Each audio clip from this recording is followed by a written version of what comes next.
నేను నీకు తోడై ఉంటున్నాను.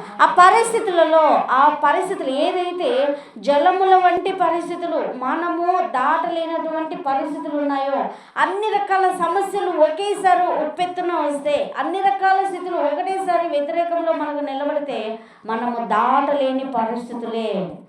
వాటిలో కావచ్చు, నదుల వంటి పరిస్థితులు కావచ్చు, అగ్ని వంటి పరిస్థితులు కావచ్చు, అది చిన్నది కావచ్చు, పెద్దది కావచ్చు, సమస్య మనము ఓర్చుకోలేని సమస్య, మనము ఎదిరించలేని సమస్య, మనము దానిని దాటలేని సమస్యలో దేవుడు నీకు నాకు తోడై ఉంటాడంట.